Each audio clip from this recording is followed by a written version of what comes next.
चित्रकूट में आज CM doctor Mohan Yadav ने बड़ा ऐलान किया है। मुख्यमंत्री ने कहा कि एमपी की धरती पर जहां जहां भगवान राम और कृष्ण के चरण पड़े हैं, उन सभी जगहों को तीर्थ स्थान बनाया जाएगा। मुख्यमंत्री डॉक्टर मोहन यादव चित्रकूट घाट पर अध्यात्म का अनुभव परियोजना के उद्घाटन समारोह में शामिल हुए। पीएम मोदी ने करीब 26 करोड़ की लागत से वर्चुअली योजना का शुभारंभ किया। इसके तहत मंदाकिनी के घाटों का सौंदर्यीकरण और विकास भी किया जाएगा। इसी मौके पर मुख्यमंत्री ने सतना जिले को करीब 139 करोड़ के विकास कार्यों की सौगात भी दी है। चित्रकूट को बड़ी सौगात मिली है मुख्यमंत्री की तरफ से। उन्होंने कहा जहां जहां भगवान के चरण पड़े उनको तीर्थ धाम बनाया जाएगा। चित्रकूट में सीएम डॉक्टर मोहन यादव ने यह बड़ा ऐलान किया है। तो चित्रकूट को बड़ी सौगात मिली है। राम कृष्ण के चरण जहां जहां पड़े हैं वो तीर्थ स्थान के रूप में डेवलप किए जाएंगे।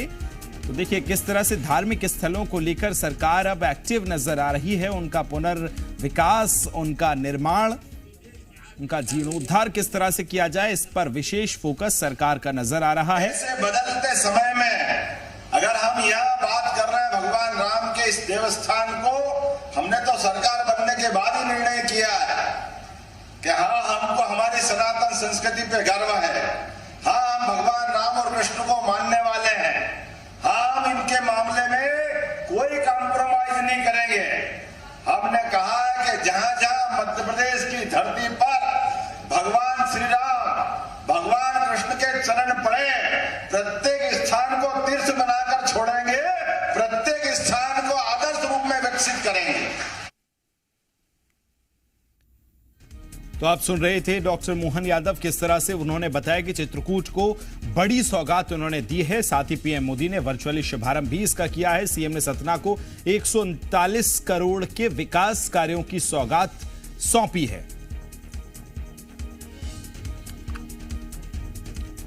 खबर को विस्तार देंगे। जी मीडिया संवाददाता प्रमोद शर्मा मेरे साथ लाइव जुड़ गए। प्रमोद, जिस तरह से सरकार लगातार एक्टिव है, चाहे वो धार्मिक स्थानों का जीर्णोद्धार हो, पुनर्विकास हो, सौंदर्यीकरण हो, और अभी इसी सिलसिले में चित्रकूट को एक बड़ी सौगात मिली है। किस तरह से डेवलपमेंट जो है चित्रकूट और उसके आसपास किया जाएगा?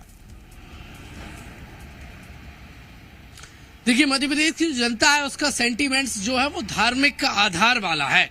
यहाँ के जो अधिकतर वोटर हैं वो धार्मिक आधार वाले हैं और इसलिए उनके आधार को मजबूत करने में सरकार जुटी हुई है, क्योंकि इसी आधार पर देखिए राजनीतिक दलों का काम मध्य प्रदेश में बनता आया है। मुद्दे कोई भी रहे हों, लेकिन मध्य प्रदेश में धार्मिक मुद्दे हमेशा से मजबूत रहे हैं।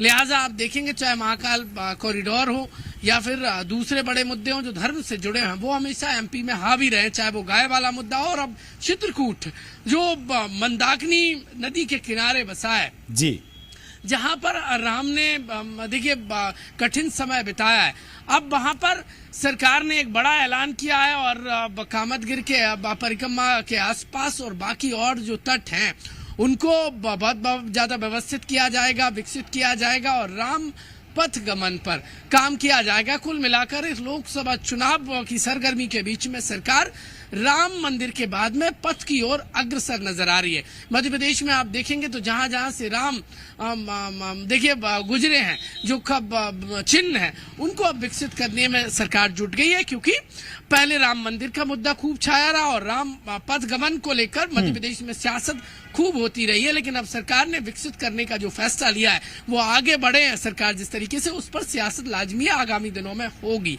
और एमपी में चाहे विधानसभा चुनाव हो या लोकसभा चुनाव, यहाँ के जो वोटर हैं वो धर्म के आधार की राय ही नजर आए हैं।